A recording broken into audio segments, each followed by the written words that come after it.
Tool calling होती क्या है। और आज की क्लास में भी मिस ने डिस्कस किया था कि भाई टूल की ज़रूरत क्यों पड़ती है और टूल कॉलिंग है क्या। सही है। टूल कॉलिंग आप हमारे पास क्या है, हमारे पास एलएलएम है। एलएलएम क्या है, मैंने क्लास के स्टार्ट में बताया था, एक दिमाग है। अब दिमाग के पास क्या है, इन्फॉर्मेशन है, लेकिन दिमाग खुद से कुछ काम नहीं कर सकता। सही है। दिमाग ये मोबाइल नहीं उठा सकता खुद। कैसे उठाएगा, वो मेरे हाथ को ऑर्डर देगा और मेरा हाथ इस मोबाइल को उठाएगा। तो ऐसे ही एलएलएम से हमें कोई काम करवाना हो, ठीक है, या फिर कोई पर्सनल डेटा हमारा हो जो एलएलएम को नहीं पता, और उसके हमने किसी भी तरह से कोई इम्प्लीमेंटेशन वाला कुछ भी करनी हो, तो हम टूल यूज़ करते हैं। ठीक है। टूल नाम से पता चल रहा है क्या है, एक औज़ार होता है। जैसे कि हाथ मेरा औज़ार है, जब भी मुझे नीड पड़ेगी इस मोबाइल को उठाने की, तो एलएलएम ऑर्डर देगा हाथ को और हाथ मेरा ही मोबाइल उठाएगा। ऐसे ही पाइथन में भी बहुत सारी चीज़ें ऐसी होती हैं। बहुत जगह पे आपको यूज़ केस ऐसा आएगा कि आपको ना कुछ टास्क परफॉर्म कराने पड़ेंगे, और वो डिसाइड कौन करेगा, वो एलएलएम डिसाइड करेगा। इसलिए हम टूल बनाते हैं। अब जब टूल बनाते हैं ना, उसमें कुछ चीज़ें होती हैं। एलएलएम जैसे कि एलएलएम को ना कुछ एक पर्टिकुलर फॉर्मेट में ही समझ आता है। सही है। इस टॉपिक में मैं थोड़ी देर बाद आऊँगा। उससे पहले हम बिल्कुल बेसिक कॉन्सेप्ट समझ लेते हैं कि हमने टूल क्या है। आसान लफ्ज़ों में पाइथन का एक फ़ंक्शन है। सही है। हमने यहाँ पे एक फ़ंक्शन बनाया लाइन नंबर 5 में, जिसका नाम क्या था, वेदर। सही है। ये एक फ़ंक्शन है जिसमें एक ही पैरामीटर है लोकेशन नाम से, और इसकी टाइप स्ट्रिंग होगी, और ये रिटर्न भी एक स्ट्रिंग करेगा। इस फंक्शन का काम क्या है, ये जब भी कॉल होगा ये एक पैरामीटर लेगा और फिर एक स्ट्रिंग रिटर्न कर देगा, और ये स्ट्रिंग भी स्टैटिक है। सही है। यहाँ पे हमने कोई लॉजिक्स नहीं लगाई हुई, हम रियल टाइम एपीआई ऐड नहीं करें। अभी हम सिर्फ कॉन्सेप्ट समझ रहे हैं। इन फ्यूचर इंशाल्लाह हम सारी चीज़ें इंप्लीमेंट भी करेंगे। तो हमने एक फ़ंक्शन बनाया। इसका काम क्या है, इसको बस एक लोकेशन का नाम देना है, और ये आपको वहाँ का वेदर दे देगा इन ईजी वर्ड्स। अब यहाँ ये सारी चीज़ें तो पुरानी है, तो ये बार बार रिपीट करने की ज़रूरत नहीं। यहाँ पे एक चीज़ है नहीं, यहाँ पे एक चीज़ नहीं है, वो ये है कि एजेंट्स के अंदर एक नया हमने एट्रीब्यूट देखा जिसका नाम है टूल्स। टूल्स क्या है, ये जैसे कि यहाँ पे नेम था, उसकी वैल्यू क्या थी, स्ट्रिंग। मतलब उसकी वैल्यू यहाँ पे वेदर एजेंट है, लेकिन जिसकी टाइप क्या थी, स्ट्रिंग। ऐसे स्ट्रिंग्स की टाइप अभी यहाँ पे स्ट्रिंग है। टूल्स की जो टाइप होती है वो एक लिस्ट होती है। किसकी लिस्ट होती है, टूल्स की लिस्ट होती है। ठीक है। यहाँ पे जो मैंने डेकोरेटर लगाया ना, ये क्लास रिटर्न करेगा फंक्शन टूल के नाम से। ठीक है। तो यहाँ पे सिर्फ वही फंक्शन यहाँ पे आ सकते हैं। ठीक है। अगर मैं इसको यहाँ पे हटा दूँ ना, वैसे मेरा कंपाइलर थोड़ा स्लो है, लेकिन यहाँ पे थोड़ी देर में देखेगा अभी एरर आ जाएगा। अभी हम आगे चलते हैं। तो अगले लाइन में हमने क्या करा, वही रनर कॉल करा, और इसे हम पूछ रहे हैं tell me about whether in Karachi. अब होगा क्या, ये मैसेज गया दिमाग के पास, मतलब एलएलएम के पास। एलएलएम ने देखा कि उसके पास ना 3 चीज़ें जाती हैं हमेशा, याद रखिएगा। पहली चीज़ क्या हो गई, user prompt, system prompt. System prompt क्या होता है, ये इंस्ट्रक्शंस जिसको हम डेवलपर मैसेज भी कहते हैं। उसके पास सिस्टम प्रॉम्प्ट क्या, जिस पे लिखा हुआ था only use the weather tool to answer question about the weather. ठीक है। एक चीज़ चली गई। दूसरी चीज़ क्या गई उसके पास, यूज़र प्रॉम्प्ट, मतलब यूज़र की क्वेरी क्या है। ठीक है। तो इसमें क्या गया, tell me about whether in Karachi. और तीसरी चीज़ क्या गई, तीसरी चीज़ आप अभी आसान लफ्ज़ों में ये समझ लें कि ये जो टूल हमने बनाया ना, इसकी पूरी डिटेल्स गई होंगी। इसके कितने पैरामीटर्स हैं, क्या क्या रिक्वायर्ड है, और इस टूल को उसका नाम क्या है, ऐसे तो ये तीनों चीज़ें गई। अब as a LLM, as a brain, वो देखेगा कि भाई मेरे पास क्या क्या है। मेरे पास सिस्टम प्रॉम्प्ट है, मुझे पता है कि भाई मेरा पर्सोना क्या है, मुझे कैसे एक्ट करना है। मुझे ये भी पता है कि यूज़र की रिक्वायरमेंट क्या है, यूज़र पूछ क्या रहा है, tell me about whether in Karachi. और मुझे ये भी पता है कि उससे रिलेटेड मेरे पास एक टूल है, और वो टूल काम भी ये करता है, वेदर की डिटेल्स ला के देता है। सही है। तो वो क्या करेगा, बजाय कि अपने पास से आंसर देने के, या फिर वो क्या करेगा, वो एजेंट को कहेगा, खुद नहीं, एजेंट को कहेगा कि भाई तुम्हारे पास एक टूल है, उसका नाम क्या है, वेदर। तुम उसको कॉल करो, उसका जो भी आंसर है वो मुझे ला के दो। सही है। तो यहाँ पर होगा ये कि जो एलएलएम के पास रिक्वेस्ट जाएगी, क्या जाएगी, 3 चीज़ें जाएगी, मैंने बताया, सिस्टम प्रॉम्प्ट, इनपुट, और तीसरी चीज़ टूल स्कीमा। तो फिर एलएलएम ने क्या कहा, दिमाग ने ऑर्डर दिया। जैसे यहाँ पे दिमाग क्या मेरे हाथ को ऑर्डर दे रहा था कि इस फ़ोन को उठाओ, ऐसे ही उसने क्या कहा क्या नाम है, LLM ने कहा एजेंट से कि तुम्हारे पास एक टूल है वेदर नाम से, उसको कॉल करो, उसका जो भी आंसर है वो मुझे ला के दो। सही है, तो एजेंट ऐसे ही करेगा। अच्छा, एक और चीज़, यहाँ पे LLM पैरामीटर्स भी देता है। अगर पैरामीटर्स का मतलब कि इस फंक्शन के अंदर क्या पास होगा, ये डिसाइड कौन करेगा, ये LLM डिसाइड करेगा। अगर आपके पास कोई क्वेश्चन आ जाए और वो आपसे पूछ रहे हो कि भाई अगर मैंने एक टूल बनाया, उसमें आर्ग्यूमेंट्स का रिस्पॉन्सिबल कौन है, तो वो उसका आंसर है LLM है। ठीक है, ब्रेन डिसाइड करेगा कि भाई इस फंक्शन के अंदर कौन से आर्ग्यूमेंट्स जाने चाहिए। एजेंट डिसाइड नहीं करेगा, एजेंट इसको डिसाइड नहीं करेगा, ना हैंडल करेगा। ठीक है, हमारा LLM ही बताएगा कि भाई तुम्हारे पास टूल है, उसके अंदर तुम ये पास करो और उसका जो आंसर है वो मुझे ला के दो। तो एजेंट ऐसे ही करेगा। ठीक है, वो इसके अंदर लोकेशन के अंदर, अब LLM क्या है, ब्रेन है, हमें पता है ब्रेन में क्या है, सोचने की सलाहियत है। तो उसने इस क्वेश्चन को देखा और उसको LLM को पता चल गया कि भाई यहाँ पे लोकेशन के अंदर क्या पास होने वाला है। उसने खुद ट्रिगर कर लिया कि भाई कराची पास होने वाला है, तो वो लोकेशन के अंदर कराची दे देगा। एजेंट टूल कॉल करेगा, the weather in Karachi is sunny, ये हमारे पास स्ट्रिंग आ जाएगी और ये स्ट्रिंग फिर दोबारा से आ जाएगी LLM के पास। ठीक है, यहाँ पे एजेंट लूप का कॉन्सेप्ट भी हम इंशाल्लाह डिस्कस करेंगे। तो ये दोबारा जाएगी LLM के पास, फिर LLM के पास दोबारा अब 4 चीज़ें जाएंगी। हमेशा याद रखें, पहली बार क्या कितनी चीज़ें गई, 3 चीज़ें गई थी। कौन कौन सी? सिस्टम प्रॉम्प्ट, हाँ यूज़र इनपुट, तीसरी टूल स्कीमा। अब 4 चीज़ें जाएंगी, कौन कौन सी? ये हाँ, मतलब system prompt, user prompt, tool schema, और ये जो आउटपुट है ना, ये भी जाएगा। ये सारा अभी हम विजुलाइज करके भी देखेंगे इंशाल्लाह। तो अब ये 4 चीज़ें गई। अब LLM के पास पिछली हिस्ट्री भी थी, मतलब ये इस लूप की पिछली हिस्ट्री भी थी कि भाई मैंने उसको बोला था कि टूल कॉल करना, और उसके बाद डेटा भी आ गया, इसका क्या नाम है, आंसर भी आ गया टूल का। तो वो एक फाइनल आउटपुट बना के दे देगा, एक स्ट्रिंग दे देगा हमें कि the weather in location the weather is Karachi is sunny, या तो ये दे देगा, या फिर उसमें अपनी तरफ से कोई ग्रामर वगैरह लगाना चाहे तो वो ला के एक फाइनल आउटपुट बना के दे देगा। तो ये हमारे पास टूल कॉलिंग का कॉन्सेप्ट होता है। ये समझ आया, थ्योरेटिकल समझ आया? हाँ, रन करेंगे सर। जी बोलें, क्वेश्चन है।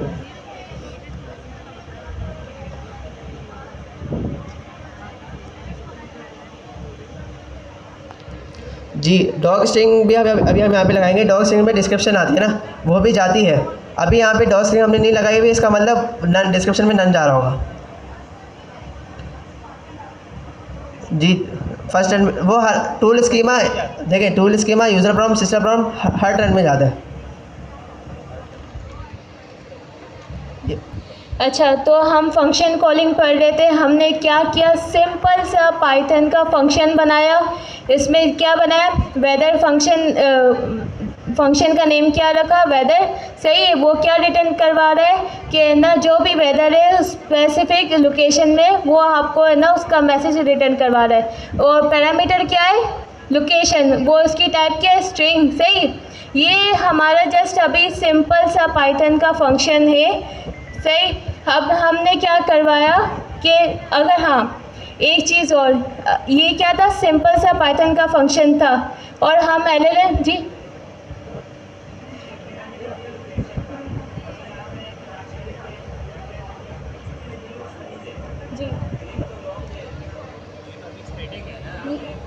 ये टूल कॉलिंग का कॉन्सेप्ट पढ़े, उससे हम ये देख रहे हैं कि फंक्शन कॉल होता है, उसका आउटपुट ज़्यादा रहेंगे पास।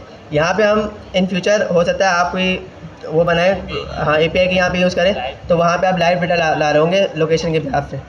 तो अभी तो हम सिर्फ स्ट्रिंग रिटर्न करके देख रहे हो, हम बस ये देखना चाह रहे हैं कि टूल कॉलिंग परफॉर्म कैसे हो रही है। वो बेशक गलत है, वो अभी गलत है, इन फ्यूचर सही होगा।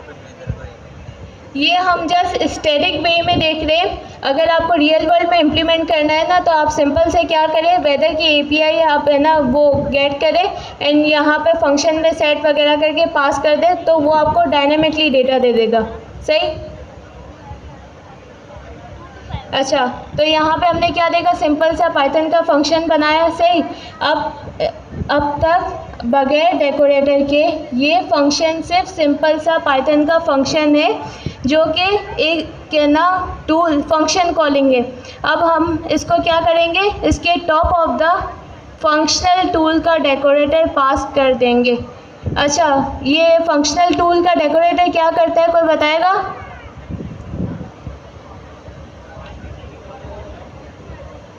सही, अच्छा डेकोरेटर के बगैर हमने जो फंक्शन बनाया वो सिंपल सा पाइथन का फंक्शन है। अब क्या किया, एसडीके हमें ये फैसिलिटेट कर रहा है कि भाई आप हमारा जो ये फंक्शनल टूल का डेकोरेटर है वो आप कोई भी अपना पाइथन का फंक्शन बनाएंगे उसके टॉप पर ये डेकोरेटर इम्प्लीमेंट कर देंगे।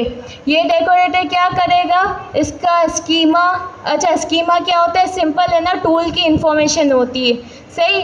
वो टूल की जो सारी इंफॉर्मेशन होती है वो आपको वो एलएलएम को सेंड कर देगा ऑटोमेटिकली बना के। आपको उस पर कोई भी है ना वर्किंग करने की ज़रूरत नहीं है। जस्ट आप एक काम करें, फंक्शन बनाया एंड उस पर इसके टॉप पर ये डेकोरेटर यूज़ कर देंगे तो ये क्या हो जाएगा, टूल, सही।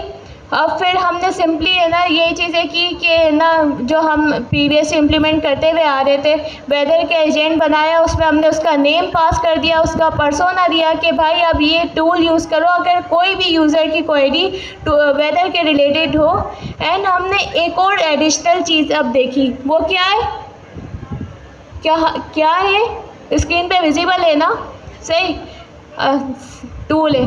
अब टूल हम है ना एक से ज़्यादा पास कर सकते हैं, तो हम क्या करेंगे, टूल को लिस्ट पे पास करेंगे। अब यहाँ पे वेदर टूल एक ही है, इसके अलावा मल्टीपल टूल्स अगर होंगे आप यहाँ पे इजीली पास कर देंगे, सही। अब वो हमारा एजेंट क्या करेगा, अगर उस टूल की रिक्वायर्ड होगी, उस टूल की ज़रूरत होगी तो वो उसको यूज़ करते हुए आपको आंसर कर देगा। इज़ दैट क्लियर, सही। अब फिर इसको है ना रन करने में हमने सिंपल है ना क्या किया कि रनर की क्लास कॉल करवा के रन का मेथड कॉल करवाया, उसमें हमने स्टार्टिंग एजेंट पास कर दिया, उसमें हमने यूज़र इनपुट पास कर दिया। एंड अब इसको रन करके देख लेते। अच्छा क्या ये चल जाएगा,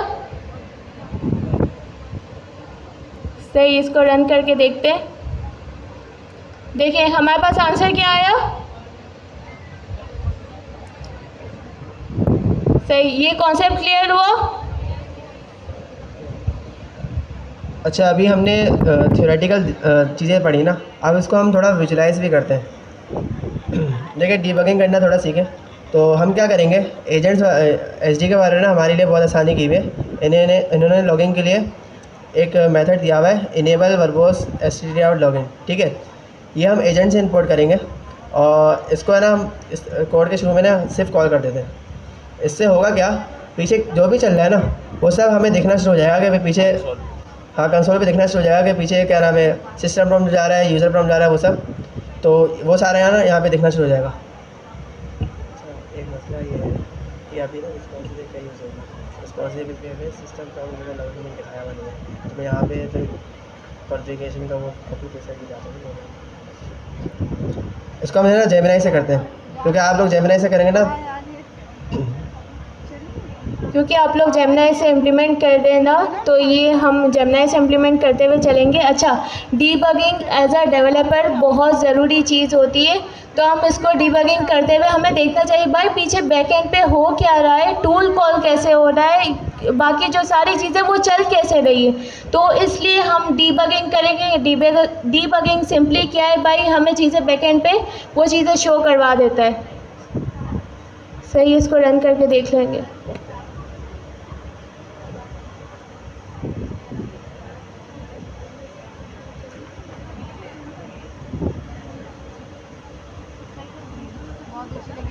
ठीक है, मैंने यहाँ पे कॉन्फ़िगरेशन सारी वो पास कर दिए।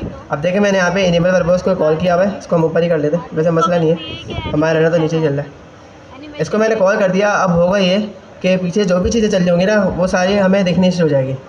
तो मैं दिखा देता हूँ, इसको यहाँ लेते हैं।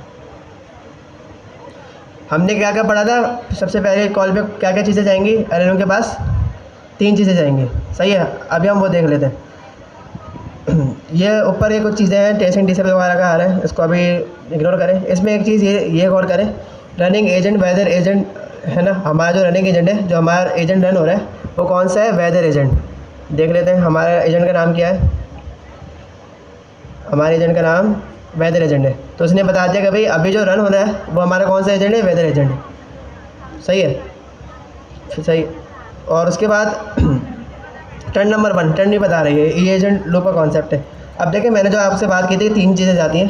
पहली चीज़ हो गई, ये हो गया हमारा सिस्टम प्रॉम्प्ट, ठीक है, ये हमारे सिस्टम प्रॉम्प्ट में लिखा हुआ था only use the weather tool. यहाँ पर आते हैं तो देखें सिस्टम प्रॉम्प्ट में क्या लिखा हुआ है, ये वही चीज़ गई है वहाँ पर। और यहाँ पे रोल के अंदर क्या लिखा हुआ है, सिस्टम।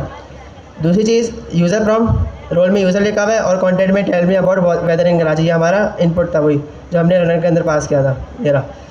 तीसरी चीज़ टूल स्कीमा, ये टूल्स, ये इसकी एरे आ गई। अब ये जो टूल स्कीमा है ना, इसको देख के मैं आसान लफ्ज़ में बता देता हूँ। यहाँ पर इन्होंने टूल स्कीमा बनाया हुआ है। ये जो यहाँ पे किसी ने डिस्क्रिप्शन की बात की थी, अभी हम देखेंगे इसको, अभी यहाँ पे कुछ भी नहीं आ रही, ठीक है। यहाँ पे बस देखने की चीज़ ये है कि प्रॉपर्टीज़ में ये क्या आ रहा है, टाइटल क्या है, लोकेशन, और उसके टाइप क्या है, स्ट्रिंग।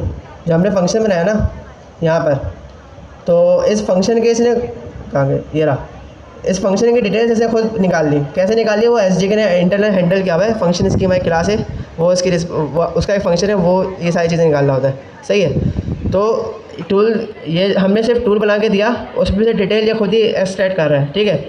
और इसने ये भी बता दिया कि रिक्वायर्ड पैरामीटर्स कितने हैं, एक ही है, लोकेशन नाम से, ठीक है, ये भी बता दिया। और बस ये टूल का स्कीमा चला गया, मतलब टूल के बारे में details, system prompt, user prompt, ये गया एलएलएम के पास। अभी आया एलएलएम का रिस्पांस। एलएलएम क्या कहता है, एलएलएम ये कहता है कि भाई टूल कॉल्स में तुम्हारा एजेंट से कहता है कि तुम्हारे पास एक टूल है, उसका नाम क्या है, वेदर। देख रहे थे हमारे टूल का नाम क्या था, वेदर नाम है, सही है। तो एलएलएम ने क्या कहा कि तुम्हारे पास एक टूल है वेदर, उसको कॉल करो, उसमें आर्ग्यूमेंट्स ये डालना। आर्ग्यूमेंट्स क्या दिए इसने, लोकेशन में की वैल्यू क्या है, कराची। अब देखिए मैंने आपसे कहा था कि एलएलएम खुद बताएगा कि आर्ग्यूमेंट्स क्या होने चाहिए, ठीक है, एजेंट इसका रिस्पॉन्सिबल नहीं है, एजेंट बस कॉल करेगा। तो ये एलएलएम के पास रिक्वेस्ट गई थी, एलएलएम ने ये रिस्पॉन्स किया कि भाई तुम ये टूल कॉल करो, और इसके टूल का नाम ये है, और टूल के आर्ग्यूमेंट्स ये है, सही है। वैसे इस जगह पे भी बहुत सारे क्वेश्चंस बनते हैं, अभी मैं थोड़ी देर में डिस्कस करूँगा आपसे। अब यहाँ पे देखें ये टूल ने क्या बोला, एजेंट ने क्या बोला कि invoking tool weather with input. उसने कहा कि भाई वेदर नाम का टूल है, मैं इसको इन्वोक करने जा रहा हूँ, और उस पर मैं ये पास करूँगा, ठीक है, लोकेशन में एक पैरामीटर होगा, उसके अंदर मैं कराची पास करूँगा। फिर उसके आर्गूमेंट्स बता दिए, और फिर ये बताया कि टूल कॉल हो गया इस जगह पे। फिर क्या हुआ कि टूल जो वेदर नाम का टूल था, उसने एक चीज़ रिटर्न करी। क्या रिटर्न करा, the weather in Karachi is sunny. अगर हम यहाँ कोड पे आके देखें तो the weather is Karachi is sunny, तो ये टूल ने रिटर्न करा, सही है। जब टूल ने रिटर्न करा तो यहाँ पर हमारा राउंड 1 ख़त्म हो गया, जो हमारी टर्न 1 थी वो ख़त्म हो गई। एजेंट लूप चला था, एजेंट लूप में 3 चीज़ें गई एलएलएम के पास, कौन कौन सी, system prompt, user prompt, tool schema. और फिर एलएलएम ने रिस्पॉन्स दिया कि भाई तुम ये टूल कॉल करो, उसका नाम ये हो, उसमें आर्गूमेंट्स ये हो, ठीक है। टूल कॉल हो गया, टूल कॉल होने के बाद यहाँ पे हमारी पहली टर्न ख़त्म हो गई।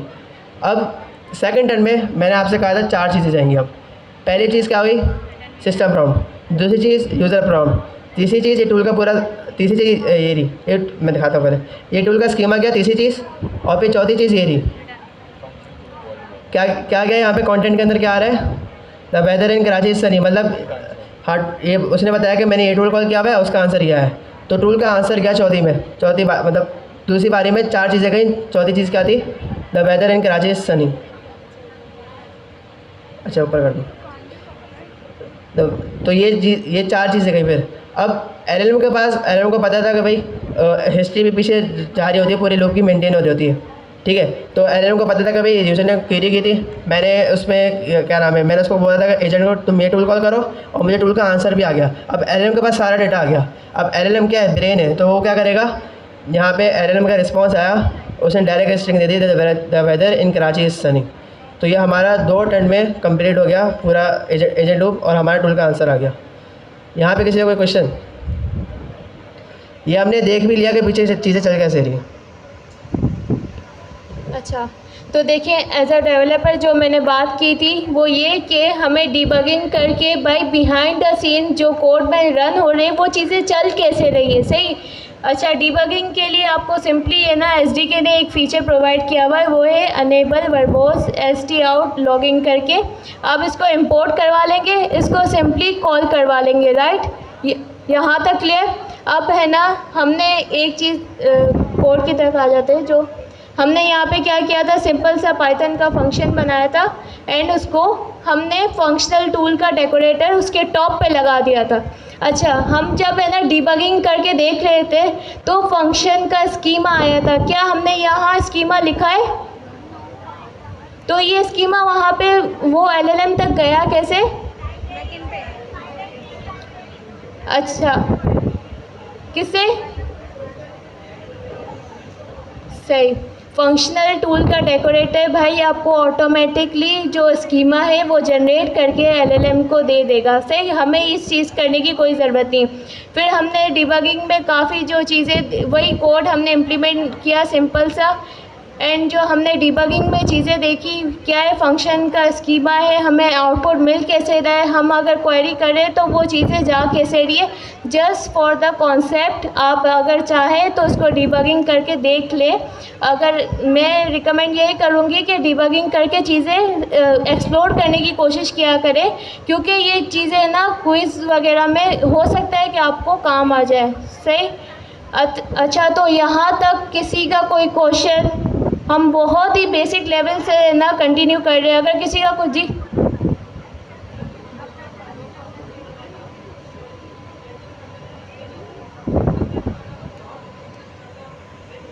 है कि अगर हमें ना लोकेशन चेंज करेंगे तो हमारे पास एक ही आंसर आएगा।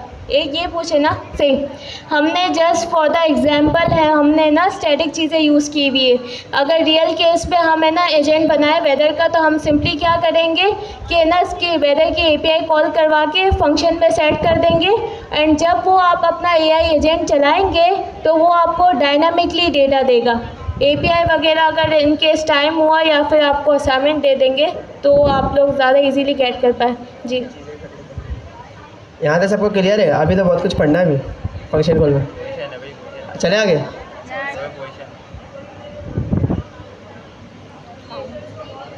जी, सिर्फ कॉल करना है, कोई पैरामीटर नहीं देना, इंपोर्ट करना पड़ेगा।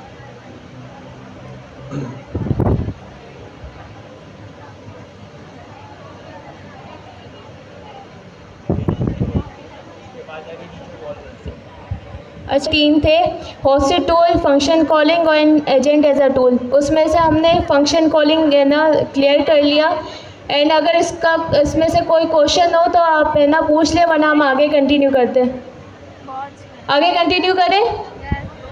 सही, अब आते हैं हम जो agent as a tool implementation पे। सही,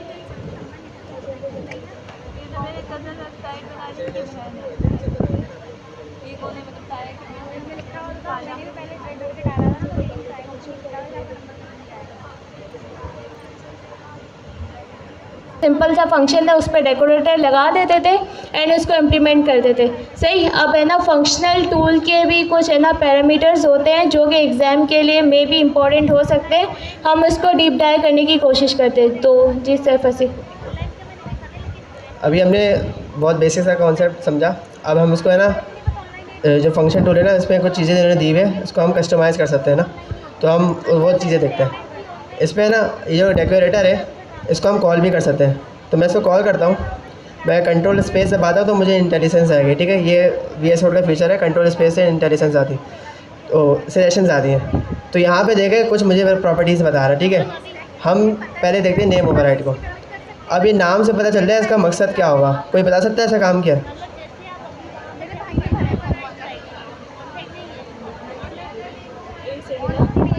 अच्छा, नेम ओवरराइड का कोई बता सकता है ये क्या करेगा? अच्छा, एजेंट के नेम का ओवरराइड करेगा या फंक्शन के? सही, अच्छा, अगर मैं यहाँ पे इसका नाम कर दूँ गेट वेदर, सही है। तो आप बताएं, हमने यहाँ पे डिबगिंग भी की हुई है और हम वैसे बहुत तरीके से निकाल सकते हैं इसका नाम। तो अब इस एजेंट के अंदर ये टूल गया है, इसका नाम क्या कंसिडर किया जाएगा इस टूल स्कीमा में? Get weather. चला गया। देखिए, आपको ना मैं अलग अलग तरीके बताता हूँ। अभी देखें, एक तो ये कि मैं कोड चला के देखूँ। अब दूसरा काम भी मैं ये कर लेता हूँ कि फ़िलहाल के लिए हमें तो पाइथन आती है ना, हमें क्लासेस पढ़ी है। तो एजेंट डॉट टूल्स, यहाँ पे ना मुझे टूल्स की लिस्ट आ जाएगी जो यहाँ पर है। सही है, हमें पता है कि भाई एजेंट के अंदर एक क्लास है, एजेंट नहीं वेदर एजेंट। एजेंट हमारे पास एक क्लास है, ठीक है, उसके अंदर एक एट्रीब्यूट है टूल्स के नाम से। तो हमें पता है कि भाई अगर हम डॉट ला के उसको एक्सेस करेंगे तो उसकी वैल्यू मुझे मिल जाएगी। हमने इसके अंदर लिस्ट दी है किसकी, वेदर की, ठीक है। तो हम क्या करते हैं, वो चलेगा नहीं ना, रनर चला ही नहीं, चल जाएगा नहीं चलेगा। अब देखें यहाँ पे जो चीज़ें आ गई है, यहाँ पे नेम क्या आ रहा है टूल का, गेट वेदर आ रहा है, सही है। तो यहाँ पे टूल का नेम गेट वेदर आया, वो ऐसे आया कि मैंने यहाँ पे इसको ओवरराइड कर दिया था, ठीक है। अब ये जो गेट वेदर है, जो मैंने नाम लिखा है नया, ये एक वैलिड पाइथन का जो फंक्शन का नाम होता है ना, वो होना चाहिए। मतलब मैं यहाँ पे ऐसे नहीं लिख सकता ना, मैं यहाँ पे ऐसे लिख सकता हूँ, सही है ना, मैं स्पेस दे सकता हूँ। अगर मैं स्पेस वगैरह दूँ यहाँ पे कोई ऐसा स्पेशल कैरेक्टर दूँ तो क्या होगा,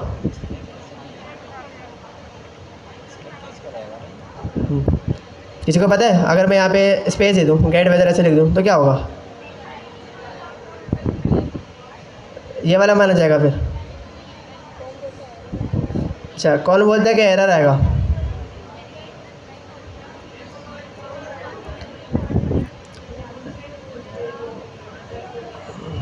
खुद से अंडरस्कोर लगा देगा।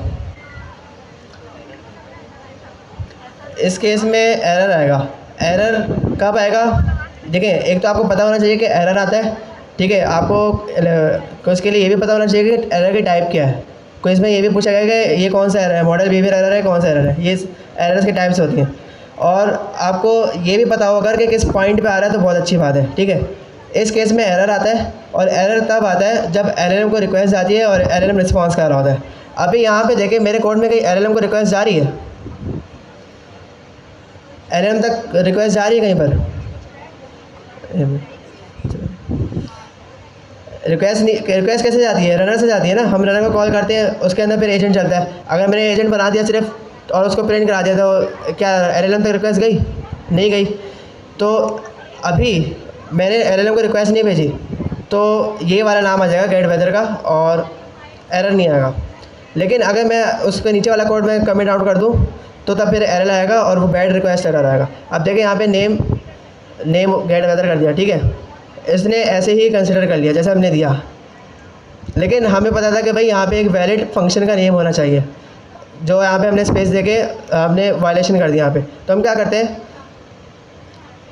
मैं यहाँ पे इसको फिलहाल के लिए बंद कर देता हूँ। अब मैंने यहाँ पे रनर को कॉल किया, ठीक है, रनर डॉट रन। अब इस पॉइंट में एरर आएगा।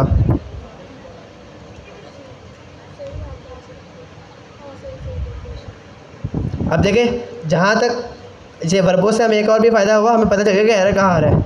ये तीनों चीज़ें जा रही है एलएलएम के पास, यहाँ तक बिल्कुल सही चल रहा था, ठीक है। टर्न वन चली और एलएलएम के पास ये तीनों चीज़ें गई।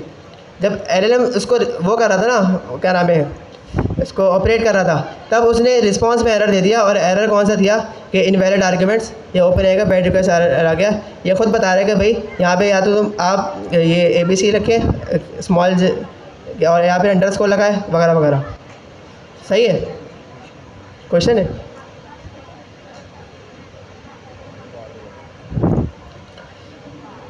तो हमने ये देख लिया कि एरर आ रहा है कि हमारा टूल का नेम इनवैलिड हुआ, सही है। और एरर कब आ रहा है? जब एलएलएम को रिक्वेस्ट आ रही है। तो मैं यहाँ पे लगा देता हूँ। तो हमने यहाँ भी फंक्शन टूल की एक की पढ़ ली। इस नेम ओवरराइड में किसी को कोई मसला? हाँ, कुछ नहीं। अच्छा, सही। सिंपली हमने नेम ओवरराइड हमने देखा कि ना कैसे नेम ओवरराइड हमारे फंक्शन का जो नेम है वो ओवरराइड कर देता है। एंड हमें तो ये पता है ना कि पाइथन के कुछ है ना स्पेसिफिक सिंटैक्स होते हैं फंक्शन नेमिंग पे। तो अगर हम है ना एलएलएम को अगर रिक्वेस्ट जाएगी और है ना सिंटैक्स फॉलो नहीं होगा तो वो एरर थ्रो कर देगा। सिंपली जस्ट आपका समझने वाला कॉन्सेप्ट ये है, सही। ये छोटी छोटी चीज़ें आपको एग्ज़ाम्स में काफ़ी हेल्पफुल हो सकती है, तो इसको ध्यान से पढ़िएगा एंड घर जाकर आप इम्प्लीमेंट भी कीजिएगा, सही। एंड अगर किसी का भी कोई बेसिक सा क्वेश्चन है या समझ नहीं आ रहा तो आप लोग हैंड रेज़ करके दोबारा पूछें जी। तो हम क्या करेंगे, नेम ओवरराइड करा सकते हैं। पहला कॉन्सेप्ट ये आया। दूसरा कॉन्सेप्ट ये आया कि अगर इनवैलिड सिंटैक्स हुआ तो हमें एरर जनरेट होता है। और वो कब जनरेट होता है? जब एलएलएम को रिक्वेस्ट आती है, ठीक है। रिक्वेस्ट चली जाती है, वो रिस्पॉन्स करने पे एरर जनरेट कर देता है। दो हो गए। तीसरा कॉन्सेप्ट हमें ये समझ आता है कि इसका मतलब ये हुआ कि हमें पता है कि एसडीके क्या कर रहा है, टूल में से इसकी डिटेल्स निकाल के एक स्कीमा बना रहा है। तो इससे हमें एक और कॉन्सेप्ट समझ आता है कि जब ये स्कीमा बना रहा है तो वहाँ पे उसने इस चीज़ को हैंडल नहीं किया हुआ। मतलब जब ये स्कीमा बना रहा है, जब ये डिटेल्स निकाल रहा है टूल से, तो वहाँ पे उसने ऐसी कोई लॉजिक नहीं लिखी कि भाई इनवैलिड नाम हो तो एरर जनरेट कर देना। तो इससे हमें ये चीज़ भी समझ आती है। हमने अभी एक ही की पढ़ी है, आगे हम और देखते हैं। अच्छा, जो मिस का क्वेश्चन था वो है ना नेम ओवरराइड पे था। सही, हमने क्या देखा था, सिंपल से हमने पाइथन का फंक्शन बनाया। सही, वो फंक्शन बगैर डेकोरेटर के सिर्फ पाइथन का सिंपल सा फंक्शन है। हम एलएलएम को टूल प्रोवाइड करते हैं, तो एसडीके ने हमें फीचर किया हुआ है कि आप हमारा फंक्शनल टूल का डेकोरेटर हमारे आपके जो भी फंक्शन है उसके टॉप पर लगा दे। तो वो जो डेकोरेटर है क्या करेगा, ऑटोमेटिकली आपको फंक्शन का स्कीमा आपका बना के देकर एलएलएम को दे देगा। आपको इस चीज़ में कोई इम्प्लीमेंटेशन की ज़रूरत नहीं। फिर हमने एक चीज़ देखी कि नेम ओवरराइड क्या है कि हमने जिस फंक्शन के ऊपर हम डेकोरेटर लगाए हुए हमारे पास है ना फंक्शनल टूल में एक फीचर है, क्या कर सकते हैं हम उस फंक्शन का नेम ओवरराइड कर सकते हैं। सही, ये जस्ट इसका बेसिक सा कॉन्सेप्ट था। चलो हमने एक की पढ़ ली और हम आगे देखते हैं इसको। इसमें एक और की है जिसका नाम है, जी पूछे।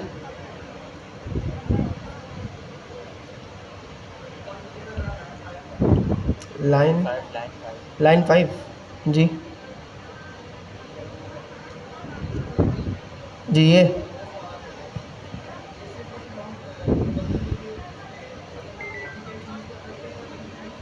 असल में कंसोल के अंदर देखने के लिए अपने ना ये सिर्फ एसडीके में ही यूज़ कर सकते हैं।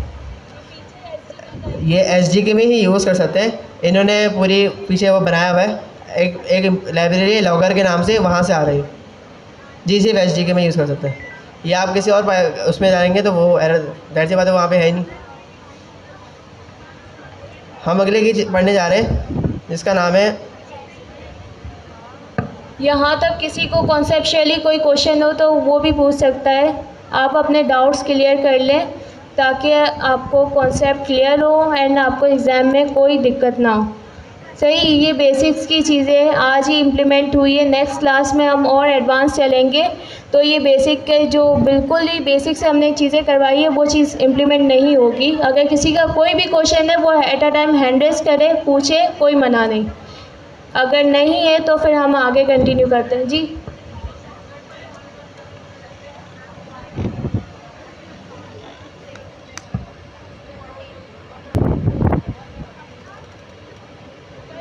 अच्छा अब हम दूसरी की पढ़ने जा रहे हैं, डिस्क्रिप्शन ओवरराइड। ठीक है, अगर इसका नाम होता सिर्फ डिस्क्रिप्शन तो बात समझ आती कि हाँ भाई हम डिस्क्रिप्शन दे रहे हैं यहाँ पे। अब ओवरराइड का मतलब ये है कि हम पहले से कोई दूसरा तरीका भी होता होगा डिस्क्रिप्शन लिखने का, जब ये बोला कि उसको ओवरराइड कर दो, है ना, ये बात समझ आती है। तो क्या हम डिस्क्रिप्शन किसी और वे से भी दे सकते हैं?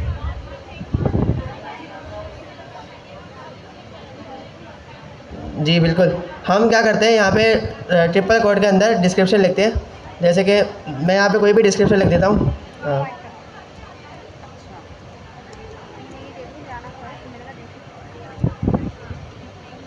ठीक है, अब यहाँ पे मैंने सिर्फ एक सिंगल लाइन पे डिस्क्रिप्शन लिखी है। ठीक है, मतलब मैं बता दिया कि इस टूल का काम क्या है। फ़िलहाल के लिए मैं इसको हटाता हूँ और हम ये देखते हैं,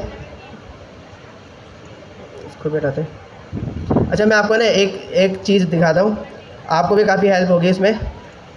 अब देखें, जैसे कि मैं यहाँ पे टूल्स को यहाँ पे प्रिंट करा रहा था ना, मैं यहाँ पे टूल्स को दोबारा से प्रिंट कराता हूँ।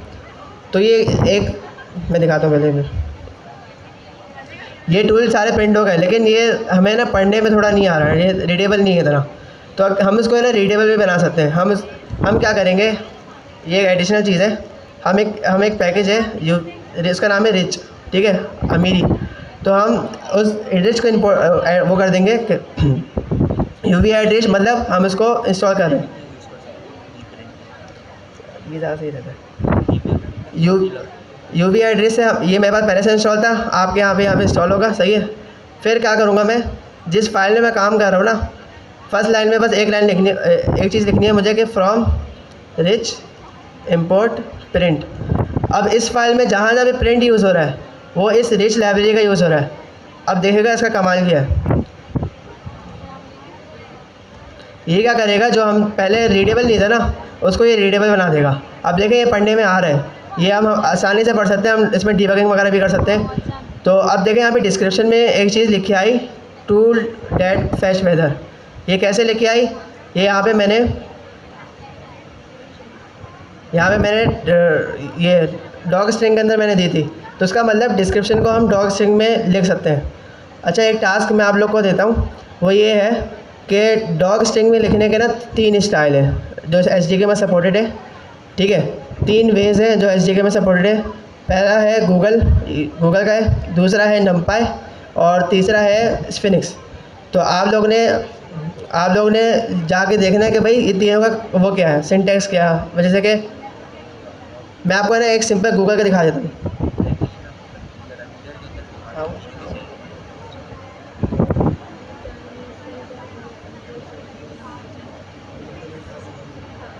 अच्छा, ये एडिशनली टास्क है आप लोग के लिए कि आप एक्सप्लोर करें। सही, जो हमने रिच वाली लाइब्रेरी वो कॉल करवाई थी वो क्या थी, सिंपल है ना, हमारी एक्सटर्नल चीज़ थी, वो SDK का पार्ट नहीं है। अगर आप करना चाहें तो इम्प्लीमेंट कर ले, वरना है ना इसकी कोई नीड नहीं है। सही, SDK का हमारा पार्ट नहीं है। सो हम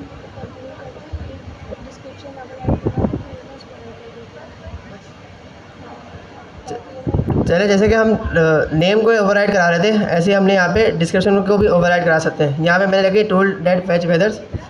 डिस्क्रिप्शन में मैं कुछ भी लिख देता हूँ, हेलो वर्ल्ड लिख देता हूँ फिलहाल, क्योंकि अभी तो मैं LLM को कॉल नहीं कर रहा ना, अभी तो मैं इंटरनली देख रहा हूँ। तो यहाँ पे क्या आया, हेलो वर्ल्ड आया हमारे पास। जो इसके अंदर लिखा हुआ है ना डॉग स्ट्रिंग के अंदर, ये ओवरराइड हो गया और हमारे पास यहाँ पे हेलो वर्ल्ड आया। इसमें किसी का कोई कन्फ्यूजन है? कॉल भी है जो काम किया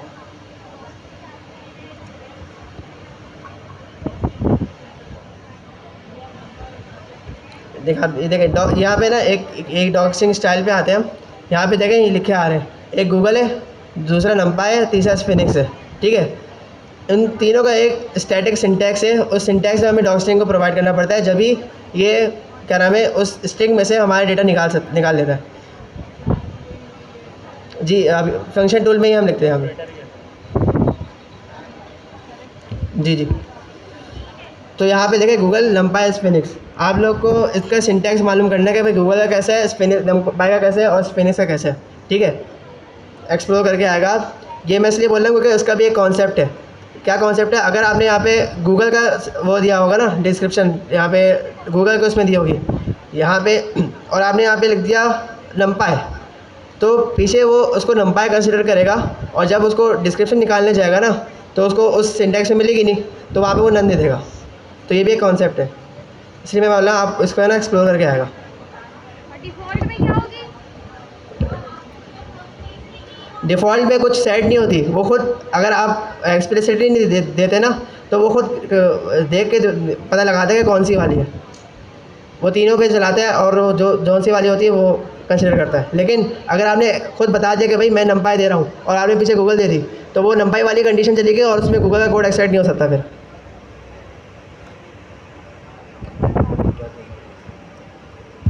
अच्छा, इसमें ये सवाल उठना चाहिए कि जब मेरे पास फंक्शन नेम मैंने बता दिया और नीचे मैं यहाँ पे अपना डिस्क्रिप्शन भी मैं बता दिया, तो मुझे अलग से फंक्शन टूल के अंदर ये नेम ओवरराइड और डिस्क्रिप्शन ओवरराइड लिखने की क्या ज़रूरत है। तो इसकी एक ये भी यूज़ केस हो सकता है कि यहाँ पे इससे ये फ़ायदा होगा कि LLM को एक तरीके से टूल चॉइस करने में और आसानी हो जाएगी कि वो एक तो ये वेदर टूल्स वगैरह की भी देखेगा और साथ ही साथ वो यहाँ से नेम ओवरराइड से और यहाँ की डिस्क्रिप्शन से देख के तो उसको और एक तरीके से आसानी हो जाएगी कि इस टूल को चॉइस करना चाहिए या नहीं। तो इस वजह से भी ये एक तरीके से एडिशनल चीज़ हो जाएगा और एक तरीके से सिक्योर हो जाएगा हमारे लिए कि भाई एक तरीके से हम यहाँ पे भी अपना एक तरीके से डिस्क्रिप्शन बता दें और फंक्शन टूल के अंदर भी बता दें, तो बिल्कुल वो एक तरीके से एक्यूरेट काम कर रहा होगा। LLM फिर उसको एक तरीके से एक्यूरेट सिलेक्ट करेगा इस फंक्शन टूल को, मैं भी कन्फ्लिक्ट्स वगैरह फिर नहीं हो रहे होंगे। सही। अच्छा, जो ये है ना डिस्क्रिप्शन स्टाइल था ना, वो आप लोग के लिए कि आप लोग एक्सप्लोर करके आइएगा। एंड हमारे पास एक और चीज़ है फेलियर फंक्शन, वो है ना बहुत ज़्यादा इम्पॉर्टेंट चीज़ है, तो उसको फोकसफुली आप लोग है ना देखिएगा कि वो कैसे इम्प्लीमेंट होती है, क्या है। सही जी सर। अगली चीज़ हम फेलियर एरर फंक्शन की तरफ बढ़ते हैं, लेकिन उससे पहले एक छोटा सवाल करता हूँ। ये बताएं कि ये जो ज़ाहिर सी बात, अगर हम एक स्ट्रिंग के अंदर वो दे रहे हैं, डिस्क्रिप्शन दे रहे हैं एक पैटर्न में, तो क्या इस पैटर्न स्ट्रिंग में से, डॉग स्ट्रिंग में से डिस्क्रिप्शन निकालना, ये क्या इसके लिए LLM कॉल होता होगा? नहीं होता होगा। सही है। जब भी इन्होंने 3 स्टैंडर्ड बता दिए, इन तीनों में से कोई एक स्टैंडर्ड यूज़ करें हम, वरना फिर हम अपनी मर्ज़ी से अपनी ज़बान में लिख रहे होते, वो LLM उसको कैट कर लेता। अच्छा, हमारे पास एक है ना वो है फीचर एक और, वो है फेलियर फंक्शन। अच्छा, फेलियर फंक्शन क्या है? सिंपली अगर हमारा जो फंक्शन है, जो हमने एज अ टूल पास किया है, अगर वो इन केस क्रैश कर जाता है, अगर उसमें कुछ भी एरर आ जाता है, तो हमारे पास एक फ़ीचर है कि हम एक फेलियर फंक्शन बनाकर हम उस फंक्शनल टूल में पास कर सकते हैं। तो जब भी हमारा फंक्शन क्रैश करेगा तो वो फंक्शन चल जाएगा, जो आपको एरर दिखा देगा, या फिर हम जो भी इस पर इम्प्लीमेंट करेंगे उसको हम फर्दर देखते हैं। यहाँ पे उन्होंने एक पैरामीटर दिया हुआ है फेलियर एरर फंक्शन। जैसे मिस ने कहा कि जब भी कोई फंक्शन आ जाता है और कोई एरर आ जाता है, तो होता ही है कि इनका है ना एक पहले से डिफ़ॉल्ट फेलियर एरर फंक्शन भी सेट हुआ हुआ है। सही है। मतलब एक तो ये है कि हम कस्टमाइज एक फ़ंक्शन बनाना चाहें फेलियर एरर फंक्शन, और एक ये है कि एक इन्होंने पहले से दिया हुआ है। ये क्वेश्चन है और एक कॉन्सेप्ट भी है कि अगर हमारा कोई टूल किसी भी वजह से एरर जनरेट करता है, तो कभी भी हमारा, और वो टूल हमारा अगर फंक्शन टूल डेकोरेटर से बना हुआ होगा, तो कभी भी हमारा कोड क्रैश नहीं होगा। और इन्होंने बैकएंड में एक पहले से ही डिफ़ॉल्ट एरर फंक्शन बनाया हुआ है, और वो वाला फंक्शन कॉल हो जाता है फिर। तो उसको हम देखते हैं। मैं आपको ना पहले डिफ़ॉल्ट एरर फंक्शन दिखा देता हूँ, एक नज़र।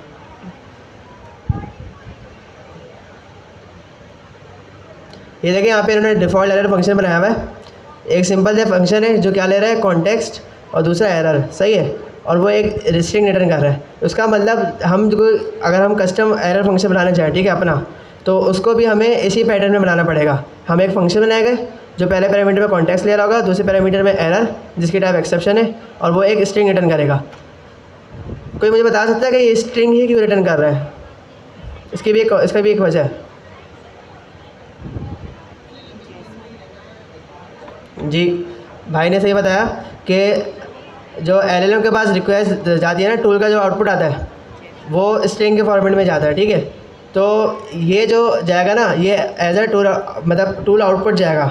ये जो आएगा ना रिज़ल्ट, ये हमारा बीच का कोई एक्सेप्शनल वो नहीं जाएगा, ये टूल का आउटपुट में जाएगा मैसेज कि भाई एरर आ गया। फिर वो एरर, फिर क्या नाम है, LLM फर्दर आके रिस्पॉन्स देगा। तो ये एज अ टूल रिज़ल्ट जाता है। यहाँ पे जो भी स्ट्रिंग होगी वो एज अ टूल रिज़ल्ट जाएगी। किस केस में? जिस केस में वो एरर आ जाए टूल के अंदर। तो इन्होंने एक डिफ़ॉल्ट बनाया हुआ है। ठीक है। अब हमें ना यहाँ पे सिर्फ एक प्रिंट करा देते हैं, हमें पता चलेगा भाई क्या ये चलता है कि नहीं चलता। मैं यहाँ पे प्रिंट करा देता हूँ, इसका नाम लेके ट्रिगर्ड। ठीक है। और हम एक टूल बनाते हैं जिसमें एरर है, इसी में एरर डाल देते हैं। यहाँ पे रेस करा देता हूँ, कोई सा भी एरर रेस करा देते हैं। ये तो पता है ना कि एरर रेस करा सकते हैं हम।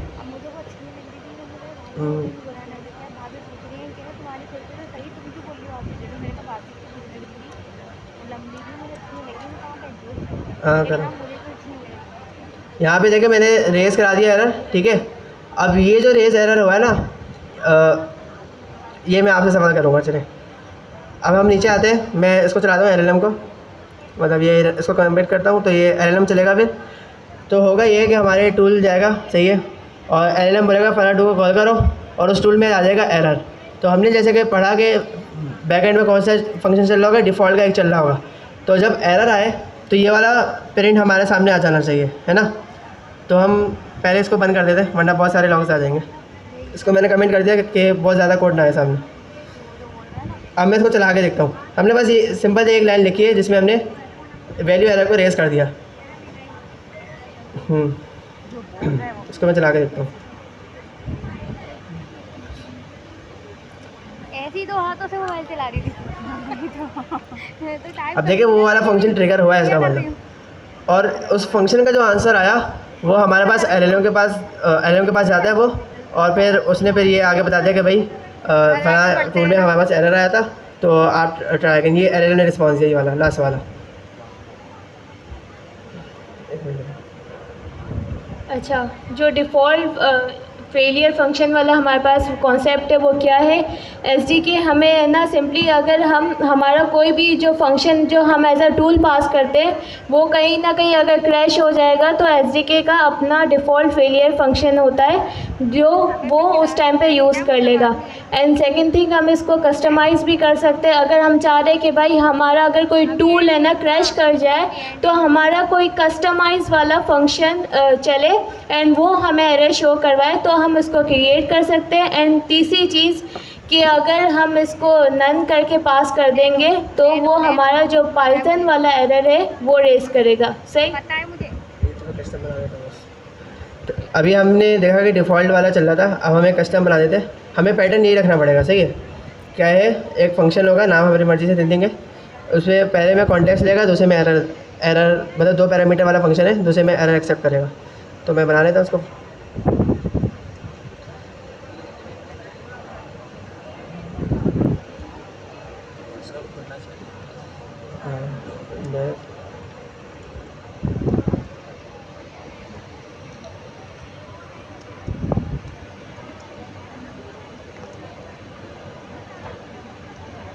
एक्सेप्शन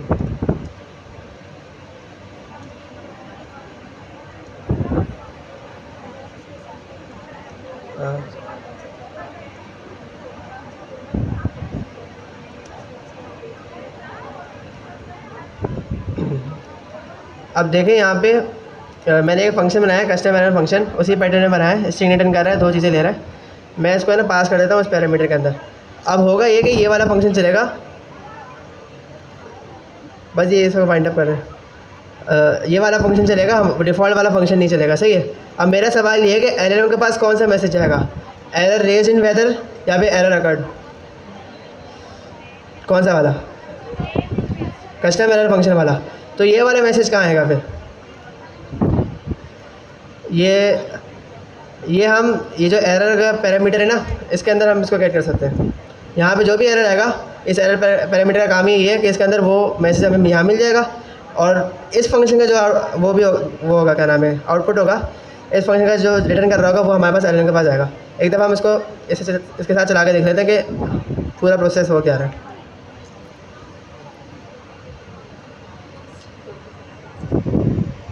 देखिए ये 3 चीज़ें गई, ये सब पता है हमें।